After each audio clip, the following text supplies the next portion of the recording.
Break के बाद आपका दोबारा खैर मकदम है। बढ़ते हैं मजीद अहम खबरों की जानिब। तबलीगी जमात मरकज़ मामले में जुमेरात को सुनवाई के दौरान सुप्रीम कोर्ट ने 26 जनवरी को किसान रैली का मुद्दा उठाया। इस केस की सुनवाई के दौरान चीफ जस्टिस S.A. बोबड़े ने नाराजगी जाहिर करते हुए कहा, मोदी सरकार इस मुद्दे पर आंख मूंदे हुए क्यों है, कुछ कर क्यों नहीं रही है। CJI ने तबलीगी जमात मरकज़ मामले पर कहा कि फेक न्यूज़ की वजह से वायलेंस हो, किसी की जान जाए, ये नहीं होना चाहिए। कुछ न्यूज़ चैनलों पर कंट्रोल उतना ही अहम है जितना कुछ ज़रूरी इक़दामात उठाना। चीफ जस्टिस के मुताबिक ऐसे हालात नहीं पैदा होने चाहिए किसी खबर की वजह से। कांग्रेस के फॉर्मर प्रेसिडेंट राहुल गांधी ने मोदी सरकार के ज़रिए क़वानीन को लेकर बड़ा बयान दिया है। उन्होंने वायनाड में एक रैली में कहा कि देश के पूरे किसानों को मोदी सरकार के एग्रीकल्चरल क़वानीन अच्छे से समझ नहीं आए हैं। अगर देश के हर किसान को ये कानून समझ आ जाए तो पूरे देश में इसकी मुखालिफत होगी। राहुल गांधी ने कहा कि सच्चाई ये है कि बहुत से किसान इस बिल की डिटेल्स नहीं समझते हैं, क्योंकि अगर वो समझते तो पूरे देश में इसके खिलाफ एहतजाज शुरू हो जाएगा, पूरे देश में आग लग जाएगी। दिल्ली पुलिस ने इल्ज़ाम लगाया कि रिपब्लिक डे के मौके पर ट्रैक्टर परेड के दौरान किसान लीडरों ने भड़काऊ भाषण दिया और तशद्दुद में भी शामिल रहे। इसी के साथ ही पुलिस ने जोर देकर कहा है कि किसी भी कसूरवार को बख्शा नहीं जाएगा। दिल्ली के पुलिस कमिश्नर S.N. श्रीवास्तव ने कहा कि किसान यूनियनों ने ट्रैक्टर परेड के लिए तय शराइत पर अमल नहीं किया। परेड दोपहर 12 बजे से शाम 5 बजे के दरमियान होनी थी और इसमें 5000 ट्रैक्टरों को शामिल होना था। उन्होंने कहा कि दिल्ली पुलिस ने बेहद सब्र का मुजाहरा किया, जिसकी वजह से कोई जानी नुकसान नहीं हुआ है। दिल्ली के जनता की इंटरेस्ट को ध्यान में रखते हुए, सिक्योरिटी को ध्यान में रखते हुए यह तय हुआ कि कुछ टर्म्स एंड कंडीशंस लागू किया जाए। जो टर्म्स एंड कंडीशन उनको रिटन परमिशन के साथ उनको दिया गया। इन सब जो वायलेंस हुई है, इनमें सभी किसान लीडर्स भी शामिल रहे हैं कि हम दिल्ली में गैर कानूनी तरीके से किए गए आंदोलन और उस दौरान हिंसा और पुरातत्व विभाग की संपत्ति, एक स्मारक लाल किले पर फहराया गया झंडा को बड़ी गंभीरता से ले रहे हैं। हिंसा करने वालों की वीडियो फुटेजेस हमारे पास है और उसकी विश्लेषण हो रही है।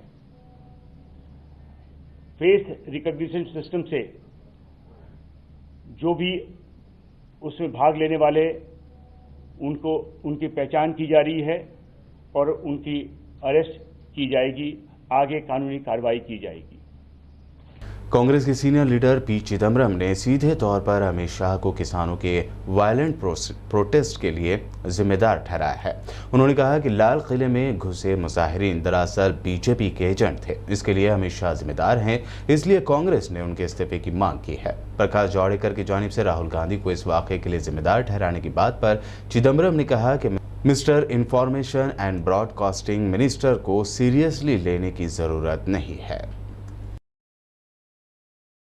वज़ीर-ए-आज़म नरेंद्र मोदी ने आज दिल्ली छावनी के करियप्पा परेड ग्राउंड में नेशनल कैडेट कोर यानी NCC की रैली के बाद कैडेट्स से खिताब करते हुए चीन के साथ ईस्ट लद्दाख में 10 महीनों से ज़्यादा अरसे से जारी फौजी ताअत्तुल का इशारतन जिक्र किया और कहा कि हिंदुस्तानी फ़ौज ने चीन के इरादे को नाकाम कर दिया। PM मोदी ने कहा कि मुल्क तेज़ी से दुनिया के नक्शे पर अपना निशान छोड़ रहा है और वो किसी भी सूरत हाल से निपटने के लिए मुकम्मल तौर पर काबिल है, चाहे वो वायरस हो या सरहद पर कोई challenge.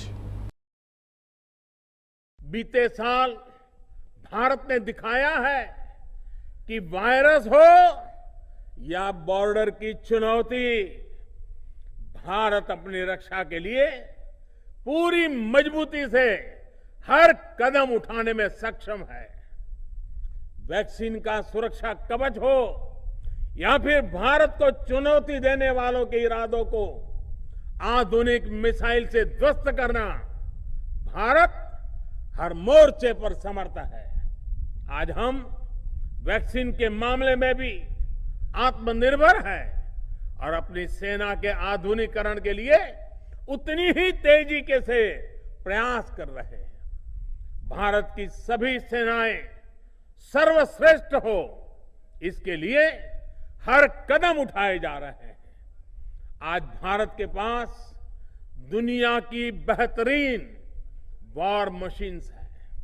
Foreign minister S Jaishankar ने चीन के साथ बॉर्डर पर जारी कशीदगी पर कहा कि ईस्टर्न लद्दाख में पिछले साल हुई झड़प और दीगर कई वाकयात ने चीन के साथ रिश्तों को गंभीर तौर से मुतासर किया है। उन्होंने कहा कि दोनों मुल्कों के दरमियान रिश्तों को आगे तभी बढ़ाया जा सकता है जब वो इज्जत, हसासियत, इश्तराक समेत मजबूती पर मुनहसर हो। जयशंकर ने कहा कि भारत और चीन के ताल्लुकात दो राहें पर हैं और इस वक्त चुने गए ऑप्शंस का न सिर्फ दोनों कंट्रीज बल्कि पूरी दुनिया पर असर पड़ेगा। वेस्ट बंगाल में होने वाले असेंबली इलेक्शन के लिए कांग्रेस और लेफ्ट पार्टियों ने अलायंस कर लिया है। खबर है कि 193 सीटों में से 101 पर लेफ्ट पार्टियां जबकि 92 सीटों पर कांग्रेस इलेक्शन लड़ेगी। बाकी सीटों के लिए अगली मीटिंग में फैसला होने का इम्कान है। बता दें कि साल 2016 में भी हुए बंगाल असेंबली इलेक्शन में 148 सीटों पर लेफ्ट पार्टीज ने चुनाव लड़ा था, जिसमें उसे 26 सीटें हासिल हुई थी, जबकि कांग्रेस ने 92 सीटों पर ही इलेक्शन लड़ा था और उसे 44 सीटों पर जीत मिली थी। भारत और उसके पड़ोसी मुल्क बांग्लादेश के दरमियान जल्द ही पैसेंजर ट्रेन सर्विस शुरू होगी। दोनों मुल्कों के अहदेदारों की फरवरी में होने वाली मीटिंग के बाद किसी तारीख का भी ऐलान किया जा सकता है।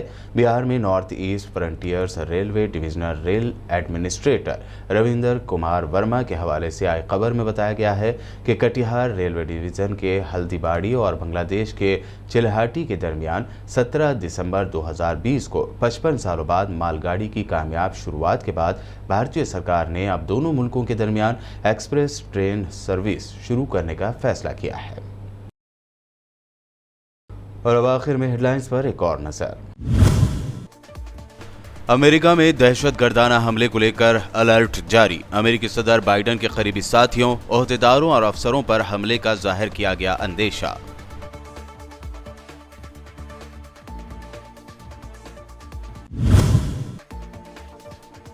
इख्तिदार संभालते ही बाइडेन ने सऊदी अरब और यूएई को दिया बड़ा झटका। नए F-35 फाइटर प्लेन्स यूएई को बेचने पर लगा दी रोक।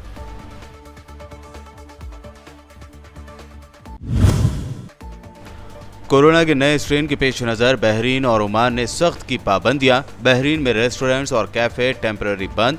ओमान में तमाम तरह के प्रोग्राम्स और एजुकेशन सरगर्मियां रोक दी गईं।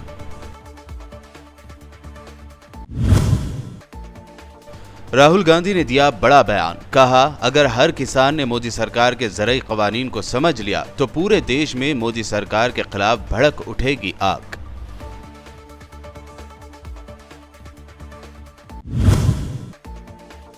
Senior Congress leader P Chidambaram ने किसानों के वायलेंट प्रोटेस्ट के लिए अमित शाह को ठहराया जिम्मेदार। कहा, लाल किले में घुसने वाले मुजाहिरीन दरअसल थे बीजेपी के एजेंट।